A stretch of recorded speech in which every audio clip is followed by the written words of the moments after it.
Good afternoon, I'm Belinda De Lasheras with Hunter News.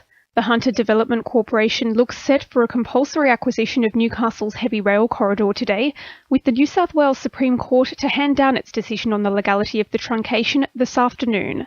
The Save Our Rail group has been at the forefront of appeals for an injunction to prevent the government beginning work on Boxing Day and is describing the arrangement as a backhanded political tactic.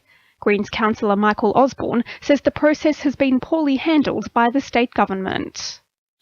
Yeah, Save Our Rail are again in the Supreme Court today, hoping to get a ruling from Justice Michael Adams about the legality of the government's dirty legal deals to have the rail corridor compulsorily acquired by the Hunter Development Corporation.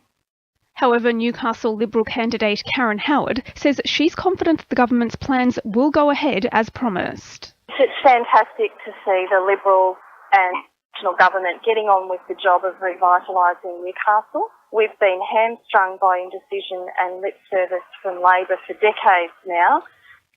The future of next year's Newcastle Show Day public holiday is now up in the air, with Council currently prevented from lodging an official application.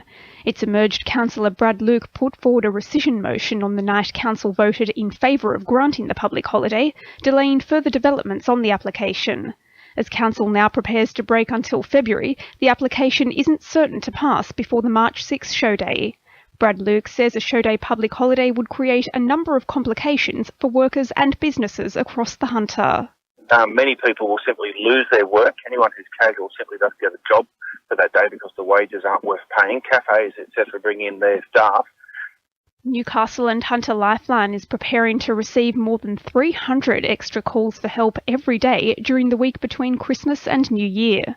It's been revealed Lifeline volunteers manning the Crisis Support Service Centre currently take an average 15,700 calls a week, now expecting to receive more than 18,000 calls in the break period.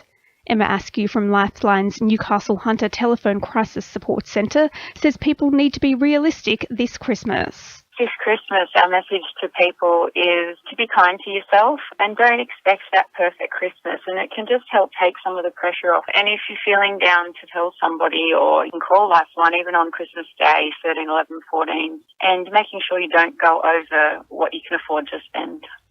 Anyone in need of a helping hand is urged to contact Lifeline on 13 11 14. The International Children's Games, a new library at Cardiff and the city's first ever independently governed economic development boards are being heralded as Lake Macquarie Council's greatest successes for 2014. The continuation of green waste services and the beginning of the construction for the new Lake Macquarie Transport Interchange are now on the agenda for 2015. Lake Macquarie Mayor Jodie Harrison says she's pleased with the successes and wants to better connect with residents in the new year. In the electorate of Charlestown, I'd like to see improvement in employment. I'd like to see cuts to TAFE stopped.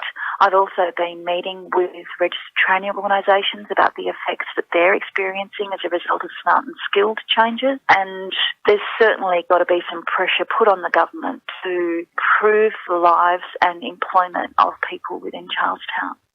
Now with sport, Georgia Moylan. Newcastle Knights coach Rick Stone is keen to strengthen bonds in his teams through the shared experiences of next season. He says there'll be more of a focus on the game rather than the grind when training resumes on January 5th. The Knights play their first game of the season against the Warriors at Hunter Stadium on March 7. Scotland's Dundee United chairman Stephen Thompson has been in talks with the Newcastle Jets about a reported potential takeover. It's been 5 months since owner Nathan Tinkler put the Jets on the market, declaring he can't wait to get them out the door. And Charlestown golfer Jake Higginbottom secured his Asian Golf Tour card with a sensational finish in Dubai on Sunday. The flawless final round of 8 under 64 propelled Higginbottom into 4th place at 276, 12 under par. That's sport. I'm Georgia Moylan. 2 in your RFM News Time is 12:08.